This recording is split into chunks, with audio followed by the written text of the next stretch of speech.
Welcome to CMM Live. My name is Joe Campolo, your host, and here we try to help Long Island thrive by bringing you business leaders from across all different sectors to share their story, talk about their mission, and talk about how they're improving our little corner of the world, as well as the world at large. Today is one of our not-for-profit sectors. As you know, once a quarter we like to bring leaders from the not-for-profit world to us and to you. And we're very happy to be joined with Amanda Talty here. Amanda is the recent president and CEO of the Tourette Association of America. And complete disclaimers, Amanda and I have known each other a while. We worked together at the Red Cross, and then we worked together when I was on the board at the Tourette Association of America.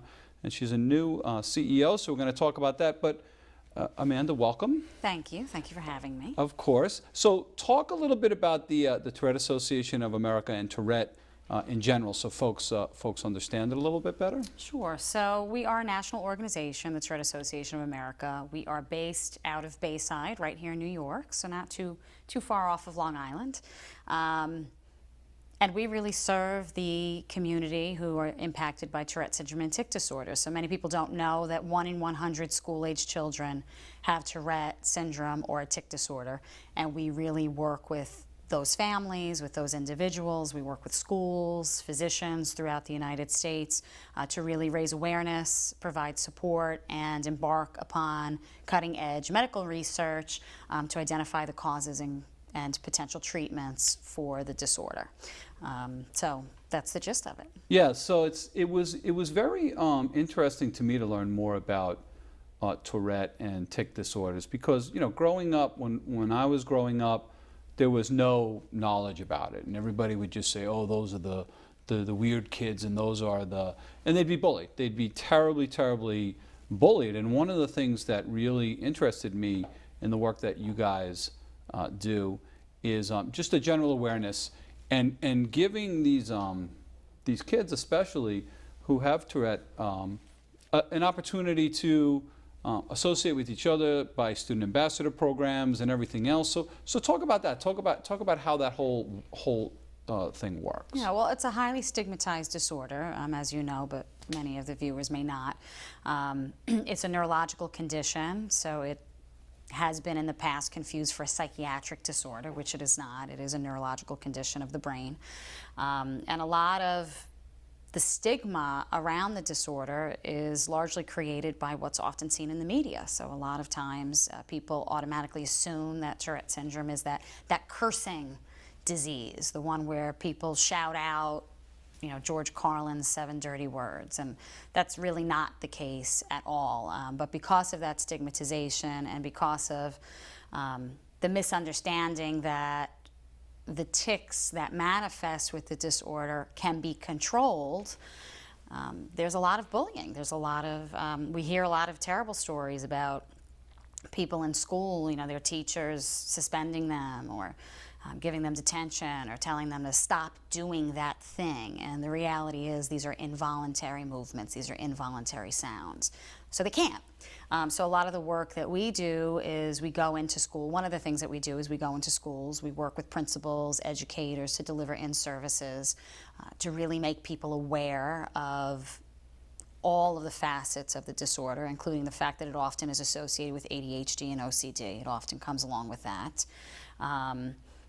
Work with families to develop IEP plans for their children and really ensure that their schools are following the law. And one of the ways in which we raise the education for schools, but not only just for schools, but just in communities at large, is through our Youth Ambassador program. So each year we have 2 trainings. The first is in DC. We actually just completed one this past weekend in San Antonio, Texas, so that was very exciting. I was able to be down there. And that program is really an advocacy program. It's really an opportunity for children, many of whom have never met someone else with Tourette syndrome, to come together with a group of other kids and their guardians, and really learn how to be self-advocates, and not only how to be self-advocates, but how to be advocates for the Tourette Association of America, how to go back to their communities and really intelligently speak about the disorder that they have, speak about the impact of the disorder not only on their lives, but on the lives of others, and on the larger impact on society. So it's an incredible program. We have a lot of great kids who go through that program. It's actually led by the chapter leader here on Long Island. So we have 32 chapters and 80 plus support groups throughout the nation, and we do have a chapter right here on Long Island, which is led by Jane Zwilling. Her and her daughter Jen developed the curriculum for the youth ambassador training, and they did it when Jen was just a small child, and now she's a fully grown woman, successful in her career, and they both continue to volunteer to lead this training to really empower these kids to do great things when they go home. Yeah, I was always impressed and continue to be impressed with these youth ambassadors and how confident these kids are, and how the organization really helps them have a platform where they can gain support and confidence. It's terrific. So a lot of folks don't realize it's a neurological disorder. It's nerve-based, and you guys do incredible work with very prominent medical centers around the country, a lot of research. Why don't you talk about some of those developments, because it really is great stuff. Yeah, we have a robust Centers of Excellence program. So we have 9 centers located at 14 institutions throughout the United States. We have a New York State consortia, so we have centers right here in New York, one just here on Long Island. We also have at Weill Cornell, the ICANN School, Rochester University Medical Center. And this is really where people can go to get quality care. These are the experts in the Tourette field. They can go there, they can get comprehensive care. It's a very big challenge to get a diagnosis of Tourette syndrome, because the way in which it manifests can be very confusing for physicians if they're not familiar with the disorder. And we actually recently did a survey, and the majority of people who were diagnosed with Tourette syndrome had to make their way to a neurologist. But to get to a neurologist, they had to go to their pediatrician, who then sent them to the allergist, who then sent them to the psychiatrist, who then, so it's sort of this road that they have to go through. There's really no direct path, really, because there's just a lack of education. So our centers program is really key to shortening that span between when you see visible symptoms and when you get a formal diagnosis and can begin to embark on different types of treatment. Yeah, so it was always interesting to me too, the board, your board, when I served on it, they're great people, all of them, either directly or through family members have had experience or affected with Tourette. And there seems to be, at least in my opinion, there seems to be, this grand awakening that the United States and the world went through with autism and an understanding with autism, and yet Tourette has still been left sort of in the shadows, I feel like. Why do you think that is, and how are you guys working to combat that? Well, the organization's 46 years old, 46 years young, and I think part of the reason why it's not as well known as autism is just the visibility factor. We as an organization were grassroots for many years, and I would say we're a mom and pop organization for many, many years, and then we really began to grow. I guess in the last 15, I'd say, as an organization, we really began to grow, but there's still just a significant stigma that we're battling against. So I think for us, we really need, and one of the reasons why I'm here today and why I hope to do more of this, is we really want Tourette syndrome to be in the front of mind of the public. We hear just horrible stories about how cruel people can be when they're in a restaurant and they hear a child who's making noises, and the things that they'll say to a family about the behavior of the child, when in reality it has nothing to do with the behavior, it has everything to do with this condition. And I would like there to be a time in our near future, hopefully, where people are in a restaurant, and if they hear a child who is repeatedly making sounds or repeatedly banging their hand on a table, that they don't automatically jump to the conclusion that there's a behavioral issue there, that they think to themselves for just a moment, maybe that kid has Tourette syndrome.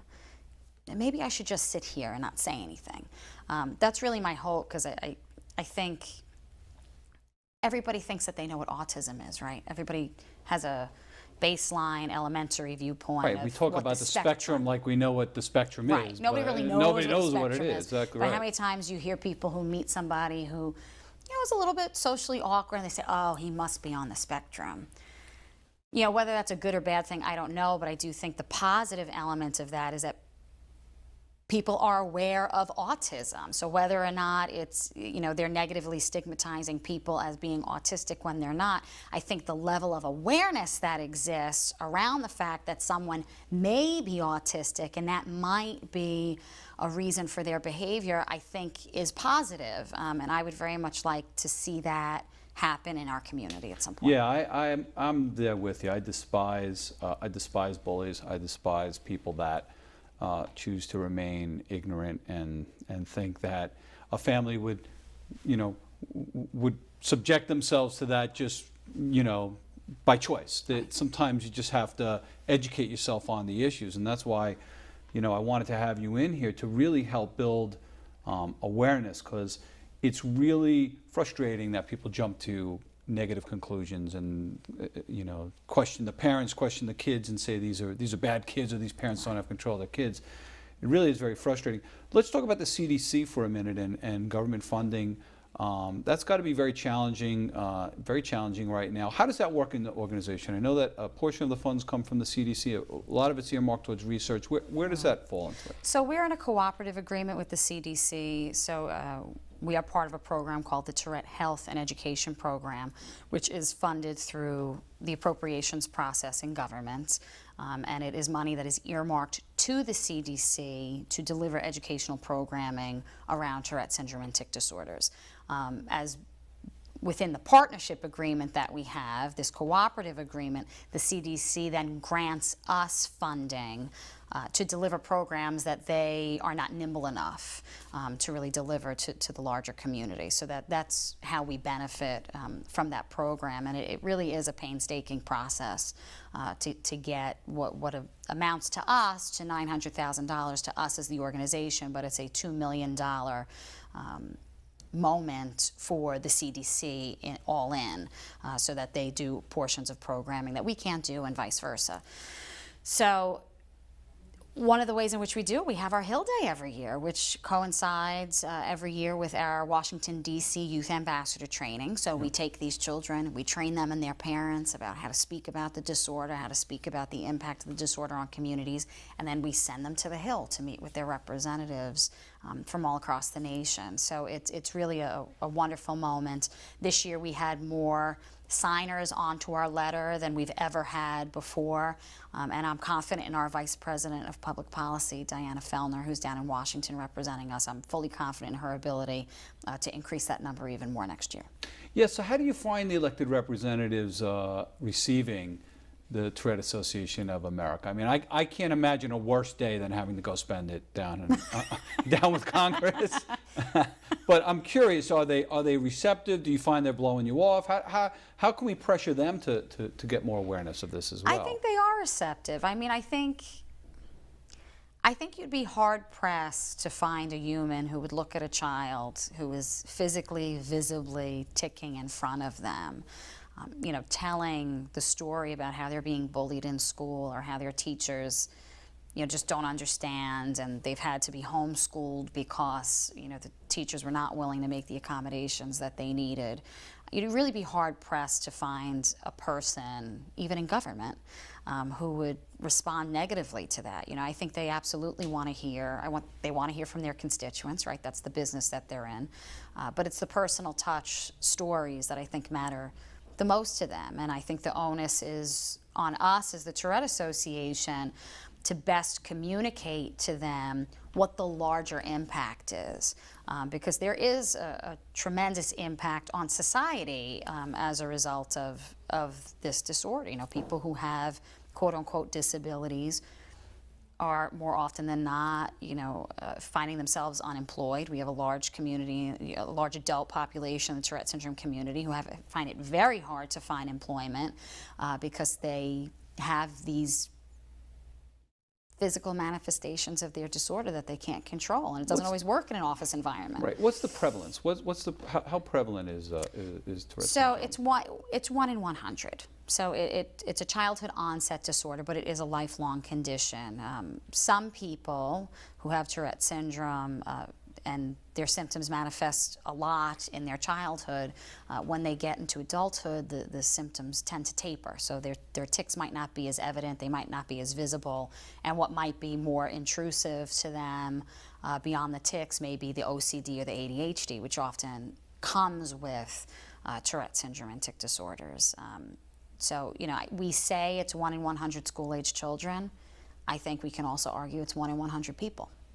Yeah, I think that's probably right, and I think it's one of those things where even if folks have mild symptoms of it, they're just not even going to go and get diagnosed because they don't want to be somebody that has Tourette syndrome. So I know a lot of folks that I would, now that I've gotten educated on it, that I would suspect have indicators. Let's talk about educators, because one of the things, both in my law practice and both in my personal life, I've had to deal with very ignorant educators who don't know how to handle, kids with special needs.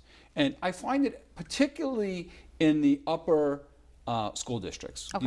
in the more affluent school districts, because these teachers, not all of them, but the ignorant ones that I abhor and that I want to go after all the time, they don't want their perfect little life and their perfect little classroom disrupted in any way, shape, or form. And they're, ascribing behavioral issues to kids who obviously have some sort of challenge or disorder. And even in the law practice, we've had several cases that have come in where what the school districts have done with kids with Tourette has been despicable. So how are you working with educators in schools to make sure that they're handling, there's legal challenges, but is there outreach? Is there any sort of education process for educators? We do a lot of education programs throughout the country, but as I was saying earlier, one of the things that we do a lot, and we'll continue to do this and double down on this, is go into schools. So families will call us and advise us or ask for support to say, hey, I don't know what to do. My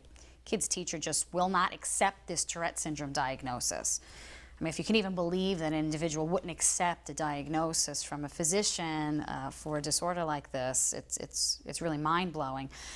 But we go to those schools and we work with those principals and we work with those teachers and the school psychologists, and we really do as much as we can. But something new that we're going to be launching this year is we're actually going to be working with the Touro School of Education to deliver programming about Tourette syndrome to the teachers who are up and coming. So they're not quite teachers yet, or they are teachers but maybe only a year or two out and they're now in the graduate program, to really get to them early on in their teaching process so that they're aware of this as soon as they walk in the door.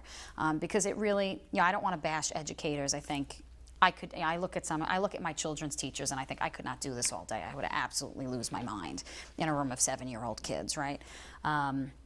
But I do think that there's a tendency as humans to make assumptions about why people do the things that they do, and I don't think that is left behind when you're a teacher in a classroom. I think there's automatic assumptions.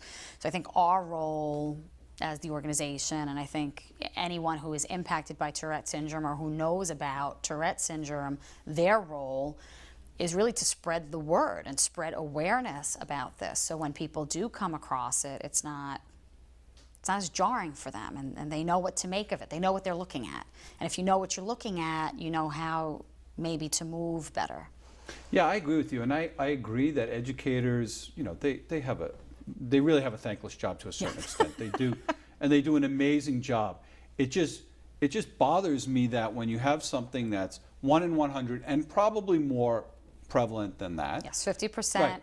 Go undiagnosed. There's still a level of ignorance throughout the schools as to how to identify and help manage someone with Tourette syndrome. And that's the frustrating part. It's here, and these teachers, and I think that's a great way to do it, is get the aspiring teachers educated on it so that as they come up, they're aware of it. It's a challenge we have with physicians. There is no curriculum, no standardized curriculum in medical schools explicitly talking about Tourette syndrome and tic disorders. It doesn't exist. So it's just, as an organization, that's really our job. We have to really identify the gaps and figure out the best way to fill them.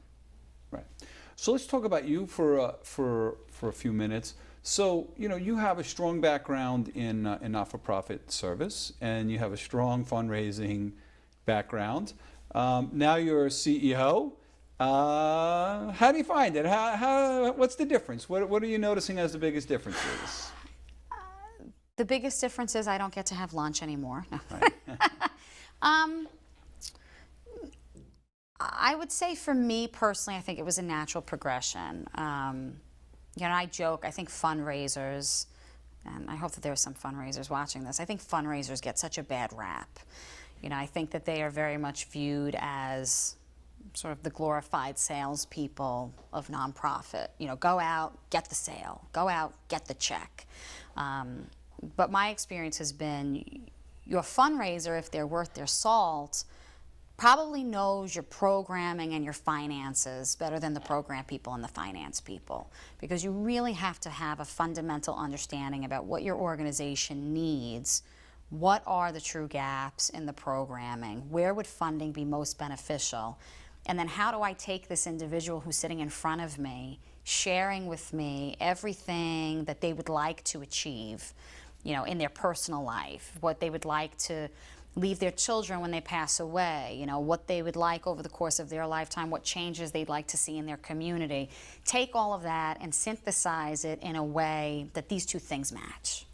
And I really think that that's really what I do as a president and a CEO. And I think my style is probably different from other people's styles who sit in this role. But for me, I think your president is always your chief fundraiser.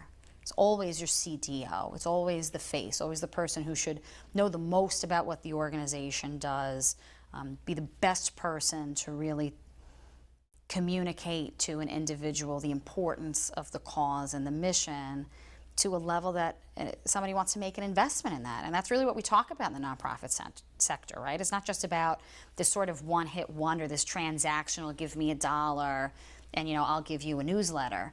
It's really, I think, in this day and age when people are committing dollars to a cause, they really feel that they're making an investment in that. And the onus on me, on the nonprofit sector at large, is to demonstrate to them that their investment has been stewarded well. So for me, it was a very natural progression. I like it. I feel like I've been able to dive in a way that I'd not been able to dive in previously. And then shortly after I was appointed, we launched strategic priorities for the organization to our board, which I'm looking forward to sharing with the world shortly. We're having conversations about embarking on an endowment campaign for the organization to ensure its sustainability for years to come. So there's a lot of exciting things that we're doing, and I think it means a lot to me personally to be able to make a difference in the life of an organization like this one. Yeah, it's always interesting to me because I have tremendous respect for folks like you who choose to be in the not-for-profit sector rather than the for-profit sector, because compensation and everything else is never what someone of your abilities and talents could make in the for-profit sector. So how did that choice happen? Was it something deep that you wanted to be committed to a not-for-profit world and lifestyle, or did it just happen to unfold in your life? How did that all come about? So there's mental illness in my family. My mother suffers Every from... family, right?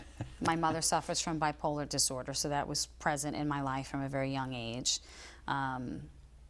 So when I graduated college, my first job out of college, because I wasn't really, in my family I was the first one to graduate college. So the idea of going for a master's degree, it wasn't even a thought. So I finished college and I thought, oh, well, gee, now what? Right.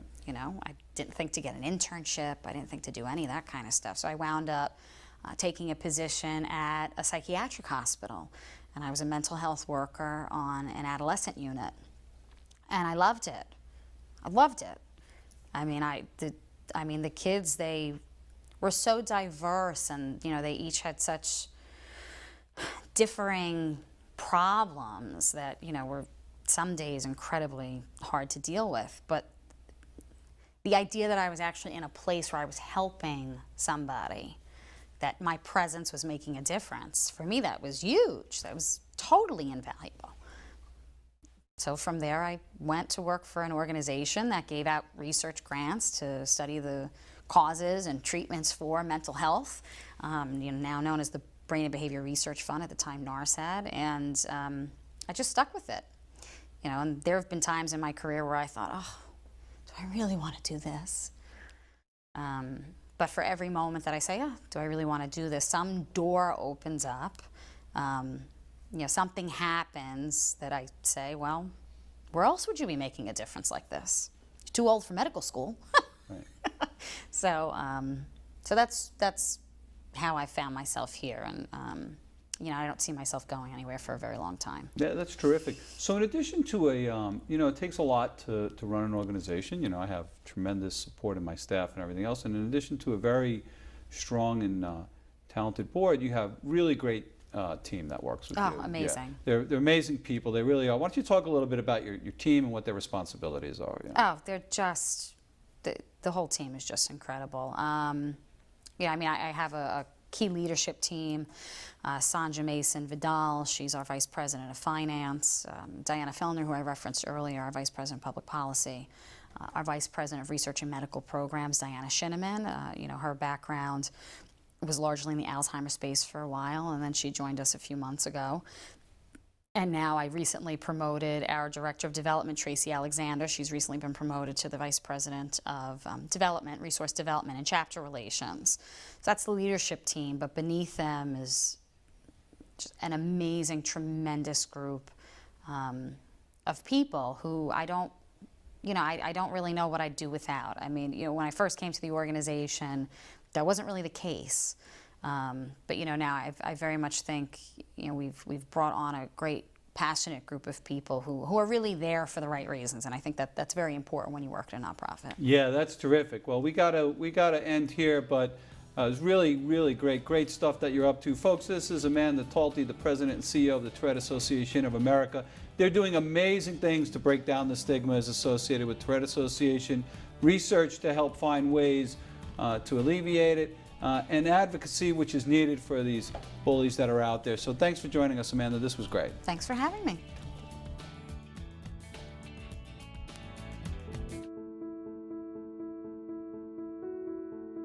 Tourette syndrome is a medical condition that people live with in their daily lives. They make involuntary sounds known as tics. It could be a sound or a movement that the body cannot control. I have this one. Sometimes I click my tongue in the back of my throat like this, but not very often, and I constantly crack my knuckles, even if I already did. So they mostly would ask me like why my eyes keep twitching, or asking me if if I can stop moving my leg.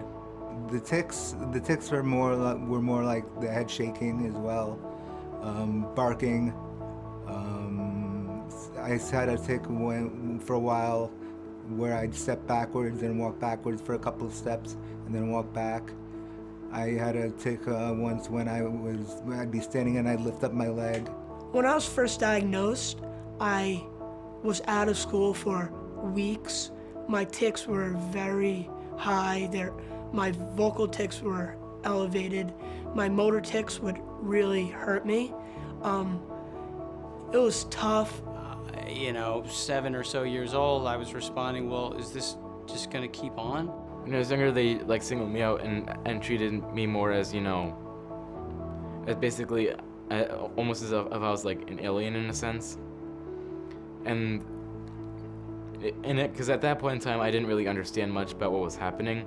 Yeah, I have a 7-year-old. When I take him to school and I go down the elevator, right before we get on the elevator, I'll take my teeth and I'll bang my teeth against the wall. And he asked me, "What are you doing, Dad?"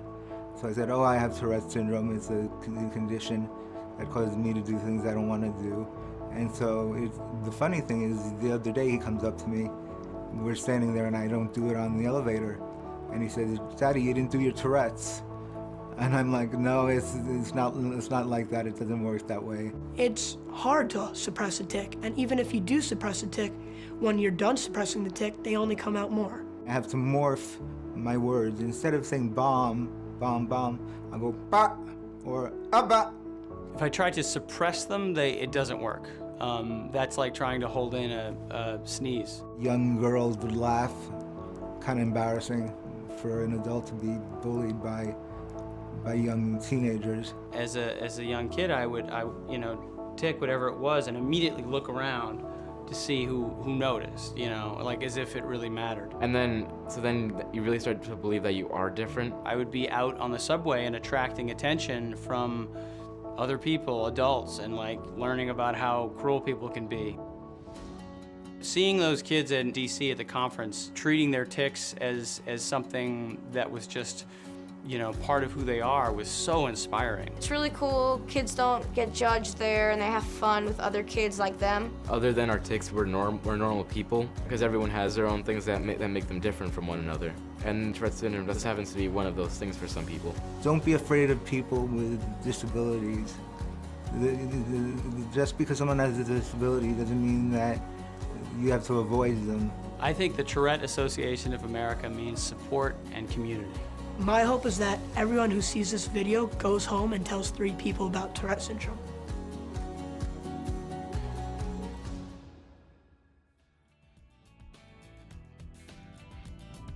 So welcome back, folks, to CMM Live. I'm Joe Campolo, your host, and this is one of our not-for-profit segments. Well, always my favorite segments to do, and we're very happy to be joined with Karen Boorshtein, the President and CEO of the Family Services League. Karen, thanks for joining us. Oh, you're welcome. Thank you. So I have to tell you, I really didn't know anything about the Family Services League until my partner, Christine Malafi, joined your board, and she kept telling me, this is an amazing organization, it's got an amazing board. And so I started looking into it, and I was blown away. I was blown away by what you guys do and what you're able to accomplish. So why don't you tell us a little bit about it? Sure. Well, we've been around for 90 years, Joe, and I agree with you. I think a lot of people say, gee, I never knew what you did. I passed by the building, I see your nice logo, the tagline, Restore Hope, Rebuild Lives. I say, you must do something, wonderful. And we do. I like to say, Joe, we're the safety net for Long Island. We are a large, not-for-profit human service provider. As I said, we've been in existence since 1926, incorporated in 1930, and started with very much grassroots, where community members in Huntington really started forming a delegation of volunteers saying, you know what, back even then we need help to address child welfare, poverty, unemployment issues. And those women really started Family Service League, and over the years obviously they incorporated, where they then had an executive director and a full board, and moved on over the years, have developed into where we are today with a very large portfolio of services to help from children right through seniors. Yeah, it's amazing. I think I read that you have over 60 different programs that you guys have. Tell us some of the bigger needs. What are some of the bigger programs and the bigger needs that you guys are? Well, some of the bigger needs are what we all read about in the papers, from people who suffer from alcohol abuse or substance abuse, mental illness. Behavioral health division, which encompasses substance abuse and mental health issues, is our largest division of services. And then would be homeless services. And both are prevalent concerns, throughout Long Island, sometimes a little more hidden than others, but nevertheless they're out there. And we have really developed large scope of services to address this, from having 7 mental health clinics throughout Suffolk County, 3 substance abuse clinics, and also what we call integrated health care, which people hear a lot about now. And what that simply means is that we are integrating behavioral health services, meaning the services of a licensed social worker, into a primary care physician's office. And it's wonderful. And why is it wonderful? Because people now can truly get that one-stop shopping. And when they're in a primary care doctor's office, and believe it or not, Joe, here we are in 2018, people still have a stigma about mental health issues, other concerns, and saying, oh, I'm going to go to a not-for-profit. And all of a sudden it changes when you could be in Dr. Smith's office and he says, well, let me take you down the hallway to see the social worker from Family Service League. It changes it. And that person then says, oh, okay, let me go for help.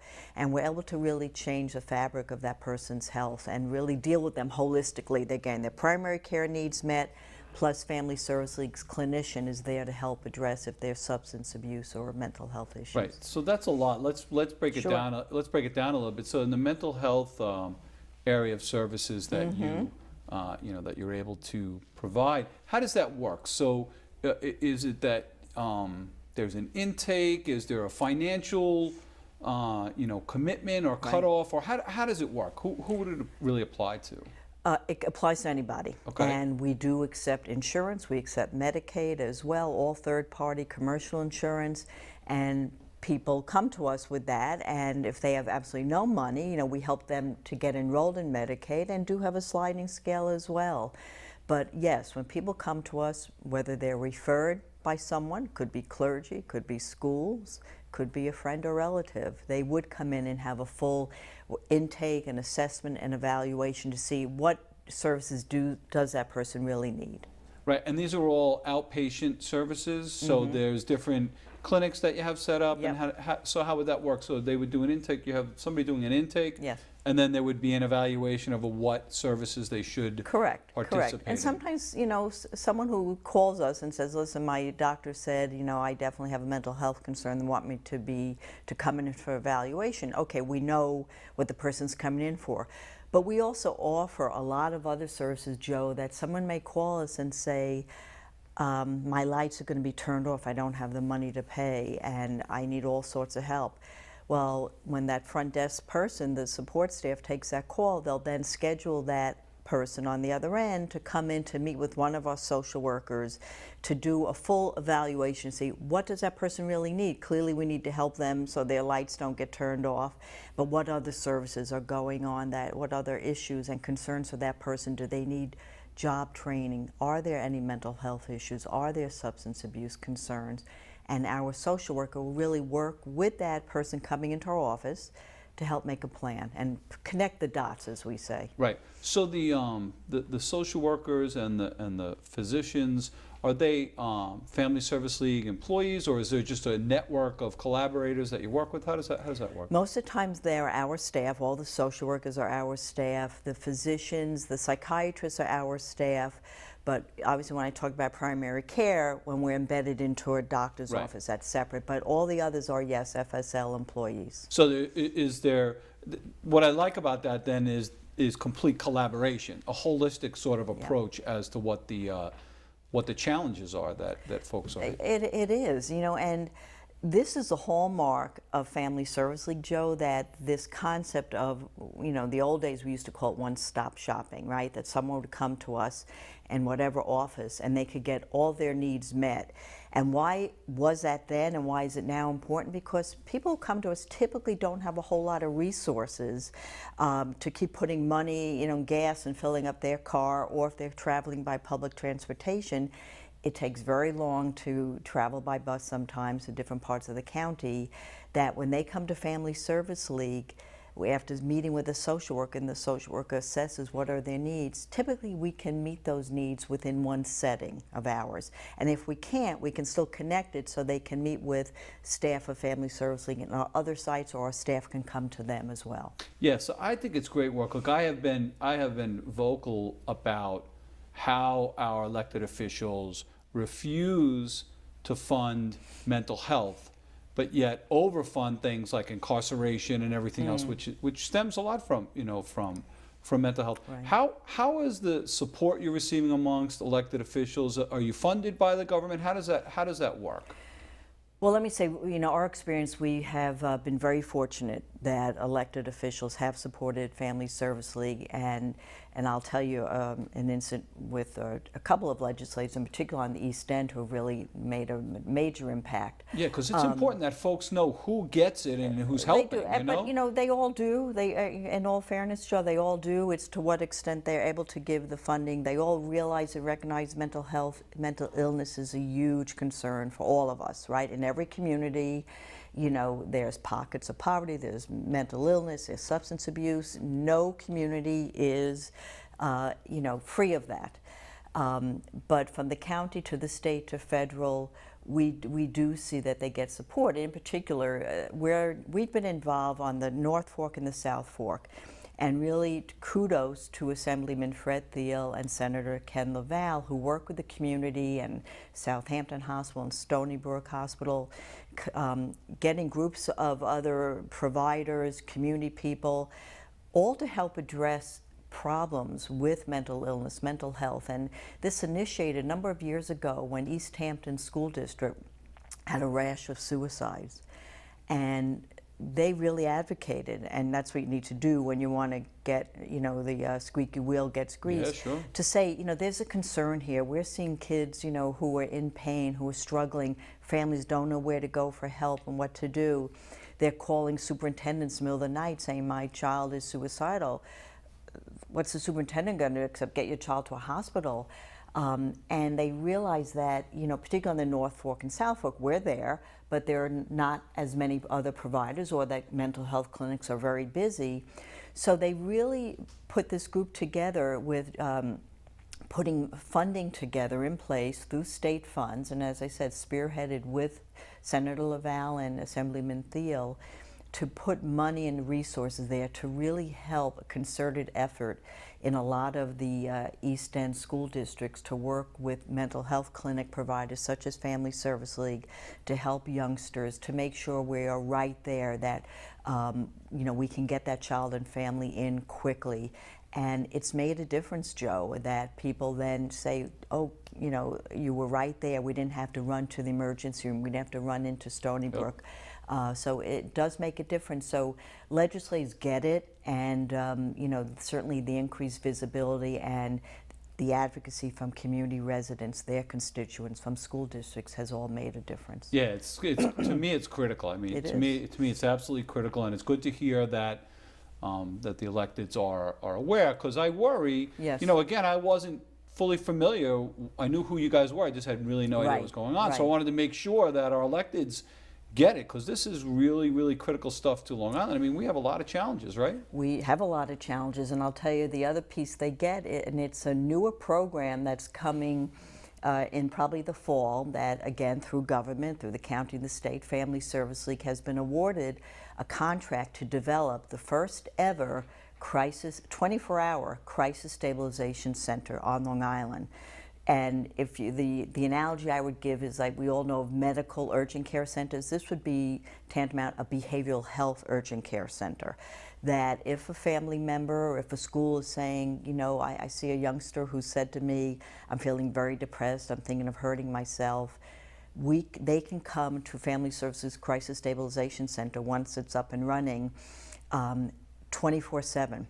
To come to us. And why is that important? Because hospitals can be scary, emergency rooms can get very busy and scary for, you know, children particularly, or an adult, anybody, and that this will be a very warm, inviting center and be able to quickly get that person in, get them assessed, get them evaluated, get them stabilized, and then link them to other services. And again, this is through the county and the state that funding's being directed to this, because everyone is recognizing we need to do more, we need to do better for people who do have, whether it's any behavioral health issue.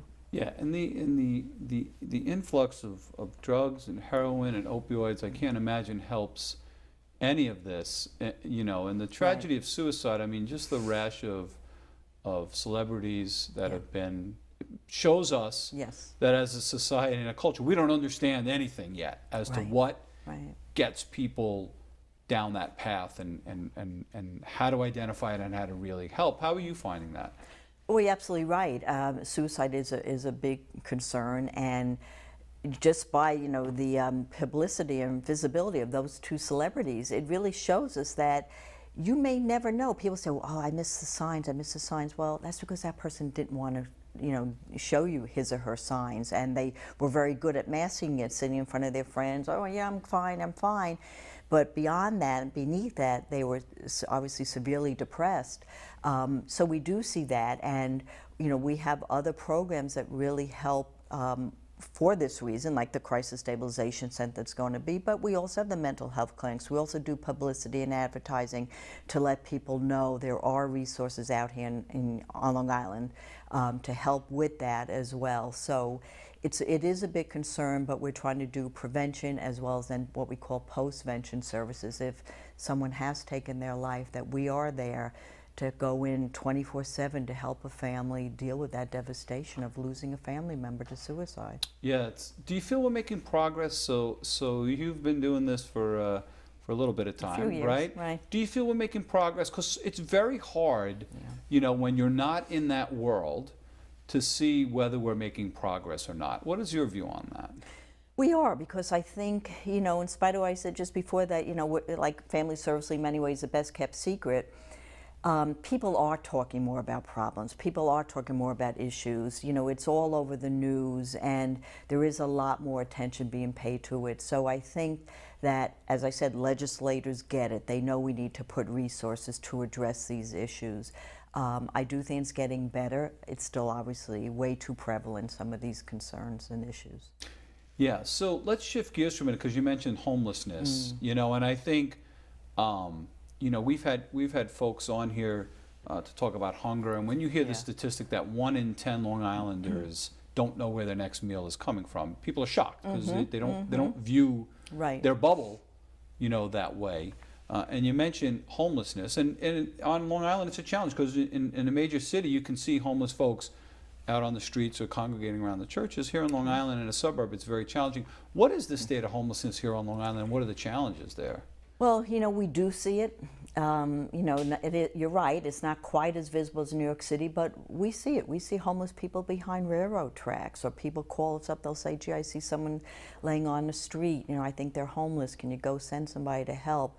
So we do see it, you know, albeit maybe not quite as visible as a city, but it is here, and I think, you know, I don't have the exact statistics, but I do know they have, you know, decreased a little bit, and I don't know if that's due to the summer weather right now, but, you know, on any given night, you know, there could be 500 or 600 people who are homeless in Suffolk County.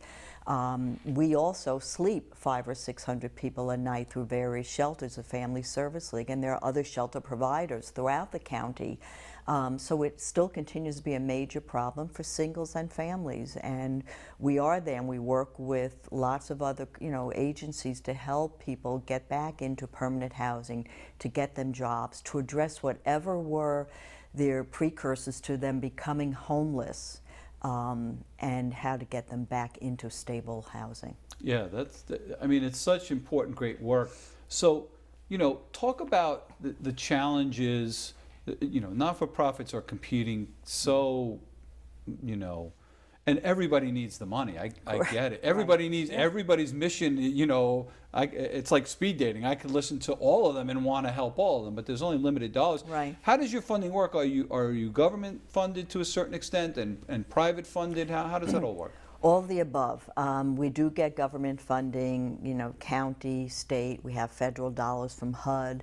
And the board does fundraising. We do a lot of grant writing to get funding in that way too. So we really have a diversified portfolio of funding to help us, because this way, if something does go down a bit, a program doesn't have to be decimated, albeit you may have to make some changes and some cutbacks, but you'll be able to still be able to provide those services. So we really have, you know, like as I said, a portfolio of funding. Yeah, you have a terrific board. I mean, you really have a terrific board. Like I said, my partner, Christine Malafi, is on the board, and she speaks highly about it. You know, what are the challenges you're seeing in private fundraising now, right? I mean, and I'll tell you, because I'm sitting on the other end of it, and we give a lot of money. I know you do. But there's only so many golf outings. There's only so many casino nights. That, you know, there's only so many of those things. Right. That can be saturated and tolerated. What are you seeing as the trends, and what are you seeing going forward in ways that you guys are trying to be creative? You know, I'm very grateful. I have a wonderful Vice President of Development, Jonathan Schenken, and a shout out to him because he is probably one of the most creative people I know. And he, you know, he absolutely thrives on trying to make each event a little bit different. Because you're right, everyone has all of these events, and we're all looking at a finite pool of funders and donors. But, you know, fortunately, people do have their favorite charities and those that they say, no, you know, I'm going to give to all of these. They're my charities. And yes, I know there are other wonderful charities out here, not-for-profits, and you know, my colleagues supporting those. I'm supporting this. This is near and dear to my heart. But you're right, you have to change it up. You have to, you know, look to do different events. Events have a lifespan of their own very often. And if you see it dwindling, you may need to say, okay, what can we do next to, you know, replace it? Because you can't just drop an event and then lose 70, 80,000, maybe more that you netted in that event if you see it going down. So you may have to look to build something else in there. And you do have to be very creative. Social media is another way we're trying to really ramp that up at our agency to attract younger donors, you know, to see for them to get involved with organizations. But you're right, Joe, it is a challenge and something we face and discuss on a daily basis. What can we do different? How can we bring other dollars or resources in? So your day-to-day, so I'll tell you, you know, part of my challenge is I became a lawyer because I wanted to try and help people. I wanted to really, but as the organization grows, more of my time is spent, you know, outside of the office rather than in the office doing legal work. And I find that very frustrating sometimes, you know. So how is your challenges? What's a day-to-day like to you? What are the challenges you see and how are you managing it all? You got a very complex web to manage, so how are you doing that? Web, and we're very big. We have 750 employees, and the good news is none of us do it alone, Joe, and I mean that. It's a partnership between the board, between executive leadership team that I work with, middle managers, and of course the line staff who are the heart and soul of what we do. But it really is a collaborative process that I work with them. We meet weekly, we look at problems, we come to consensus of how do we address these issues.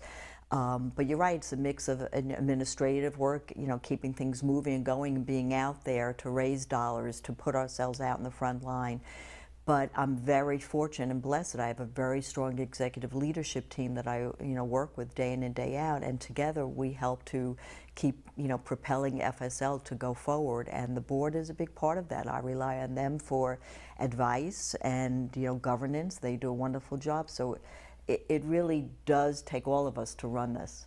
Yeah, and you guys do a terrific job. You have an impeccable reputation out there. Thank Everybody you. that I talk to, they really think you run a top-notch organization. So let's talk about you for our last few minutes. So Okay. you're a licensed social worker. Is that correct? Yes. I know, you know, from your bio, you got your master's degree from Fordham University, which is terrific because I got my law degree at Fordham, there you go. Fordham Law. Yeah. And my daughter, who happens to be in the audience, is an undergraduate at Fordham as well. So, you know, it's a school of service, and you would make them very proud of being an alum. So talk about your path. Like, how did you wind up here? You know, social work, I think, you know, not by definition, but I think growing up and in my teens and college years, I always rooted and wanted to help the underdog. If someone said, you know, talked about someone who fell in hard times, you know, I'm already problem solving. Okay, what can we do to help that person? And my mom had multiple sclerosis from when I was a very young age, and seeing the challenges for her to get, you know, needs met and, you know, problems addressed, I think that really propelled me into looking into human services, and I feel like I've never looked back because I've been blessed, Joe. I can wake up every day, and I've been doing a long time, to say I love my job, I love what I do, and we are truly making a difference in people's lives. So your best day, what was the best day that you've had at the Family Services League? Well, there are many good days, and probably one that stands out, when years ago we opened up a permanent home for what was formerly men who were homeless. These were 6 men who had lived collectively, probably on the streets, and went through Family Service League, through some of our transitional housing programs, and we really direct a lot of resources to help them get back on the road. The day that we moved them into a permanent housing, a group home, I'll never forget. I mean, they walked in there with staff, you know, with their treasures of their bags of belongings, and the men just looked around the four walls and started to cry and say, "Oh my God, I don't think I've ever felt that I would call a place my home." And for the first time in 25 years, these men were now living in a place to call home, that, you know, on their own and independent living, but to live their lives with the proper supports that they needed. But that to me was, obviously it's still stuck with me for many years, one of the many highlights at Family Service League. Yeah, so what's your day-to-day like? You have such a large organization, so many challenges. What's a typical, I know there's not a typical day, but what's a typical day or week like for you? Well, I like to go to I meet with obviously funders and donors, and I also meet with staff, and I attend staff meetings periodically to get a pulse of what's going on for the staff at their level. What do I need to hear from them? What are their concerns that they have my ear, that they may not, you know, bubble up to someone ahead of time and to get to me. I like to hear what their challenges, what can we be doing differently, how are we really making an impact on the families and individuals we serve. So I do that, and I said a lot of, you know, times with staff and looking at executive leadership, what do we need to be doing, look at strategic planning and making sure that we are top notch and keeping us as competitive and helping to, you know, meet our mission continually. Yeah, so 750 employees, so that's a fairly large thing. What are the challenges with attracting talent, particularly to a not-for-profit here on Long Island, you know, in your sector? What are the challenges there? You know, part of the challenge is making sure our salaries are competitive, and with that we also do salary analysis annually, you know, across the board to make sure that we are competitive with colleagues out there. So it's just always attracting the best and the brightest, and, you know, I think having a solid reputation, you know, as you said, that, you know, you've heard, and I hear that often, and I'm grateful that people say, gee, Karen Family Service League does have a great reputation. So I believe that helps to attract people when they're looking for jobs, a new social work, and say, gee, you know, look at Family Service League, you know, they do great work. So it's continually looking at that and looking at ourselves to make sure we're offering, you know, the most competitive salaries that we can, and to attracting the best and the brightest. Yeah, it's a perpetual challenge for everyone here on Long Island, because you have New York City, and it seems like the issues are magnified in the city, but really it's incredible that they're not. I mean, the issues are the issues. You know, the geography just changes. That's all. Exactly. You know, people say when you apply for funding, oh, well, you have offices in East Hampton. Well, they don't need funding. That's East Hampton. Every community, as you know, Joe, needs help. Yes. From East Hampton to anywhere else, to Hewlett Harbor, to Roslyn, to Huntington, to Wyandanch, Brentwood, Bayshore. Every community needs assistance. There are people have concerns, issues, and that's why I said Family Service League with a safety net for Long Island, because at some point in your life, you may need help, and, you know, you may say, gee, I need to put my mom in a nursing home. I don't know what to do. Well, we do. And, you know, we have staff who can help with that. And you don't have to be rich or poor. That it's very complicated to do that process, but we have staff who can help. And that's what I'm saying. We're a human service organization to help with everybody and everyone. Yeah, really tremendous. You know, so many folks don't realize that not-for-profits, you know, are extensions of services the government would provide if they were able or specialized to provide. Right. You guys are truly, truly, you know, a crown jewel of service providers out here on Long Island. I'm really happy we spent some time together, and I got to know, and our viewers got to know more about you. Folks, this is Karen Boorshtein, the president and CEO of the Family Services League here on Long Island. Great organization. Look them up and get involved. And thanks for joining us today. Thank you, Joe. Absolutely. This is the Smith family. They live on Long Island and are facing a few challenges. Their youngest child is struggling in school and needs some assistance with his studies and counseling. Mr. Smith was recently laid off from his job, and he is feeling overwhelmed with the stresses of money and family life. This winter has been particularly cold, and they are having trouble paying their heating bills. The Smiths need to speak to someone and see what kind of services are available for their family. But the Smiths are having transportation issues, and it is not easy to get to so many different places. Then the Smiths found Family Service League.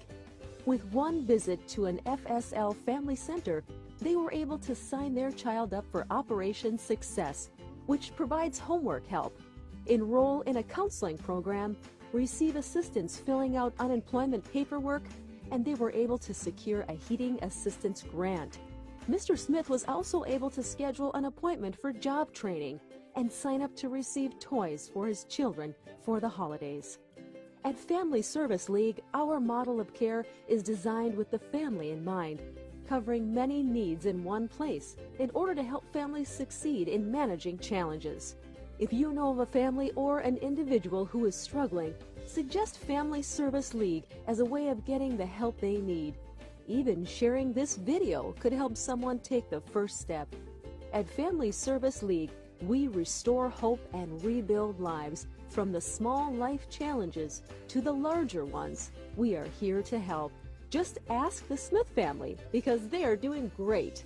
Call 631-427-3700 or go to our website www.fsl-li.org for more information.